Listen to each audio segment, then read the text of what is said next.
नाजरीन, भारत के मशहूर शहर अजमेर में मौजूद ये दरगाह है हजरत ख्वाजा मोइनुद्दीन चिश्ती अजमेरी रहमतुल्लाह अलैह की। ये वो अल्लाह के वली हैं, हिंदुस्तान के इतिहास के सबसे मशहूर और सबसे बड़े सूफी बुजुर्गों में जिनका नाम आता है। भारत तो हमेशा से ही सूफी लोगों का गढ़ माना गया है।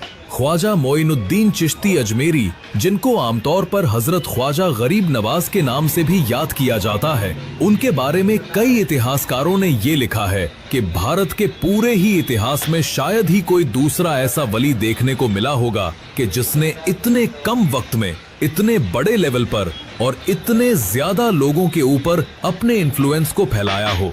आज जब 800-900 साल का लंबा अरसा गुजर चुका है, तब भी उनके अकीदतमंदों की जो तादाद है, जो नंबर्स हैं, वो घटने की बजाय बढ़ते ही जा रहे हैं। और ये नंबर सैकड़ों, हजारों, लाखों में नहीं बल्कि करोड़ों, या अगर दुनिया के हिसाब से देखा जाए तो शायद अरबों में पहुंच चुके हैं, जिसमें मुसलमानों के साथ साथ हिंदू, सिख, ईसाई सभी शामिल हैं।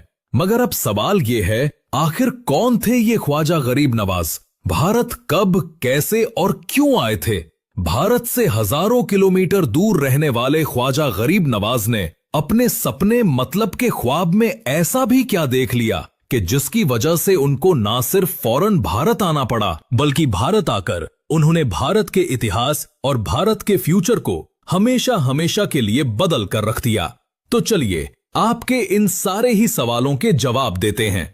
नस्ल की बात की जाए तो नस्ली तौर पर आप सैयद थे, मतलब कि हजरत अली की औलाद थे, या अगर थोड़ा और क्लियर करके बोलें तो कह सकते हैं कि नबी अलैहिस्सलाम की औलाद में से थे।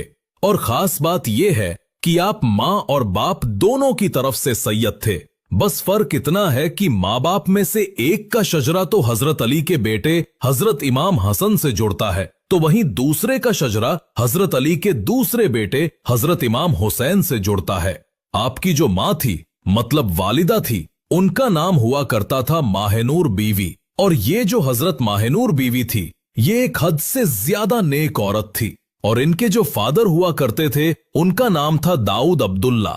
हजरत ख्वाजा गरीब नवाज के इन नाना के एक सगे और भी भाई हुआ करते थे, जिनका नाम था अबू सालेह मूसा। और इन्हीं अबू सालेह मूसा की एक औलाद थी, जिनका नाम था हजरत शेख अब्दुल कादिर जिलानी रहमतुल्लाह अलैह। हाँ, आप लोग बिल्कुल सही समझ रहे हैं, ये वही हजरत शेख अब्दुल कादिर जिलानी है जिनका आस्ताना कब्र, जिनकी मजार बगदाद के अंदर मौजूद है, और जिनको आज के दौर में पूरी दुनिया के सबसे बड़े सूफी बुजुर्ग के तौर पर याद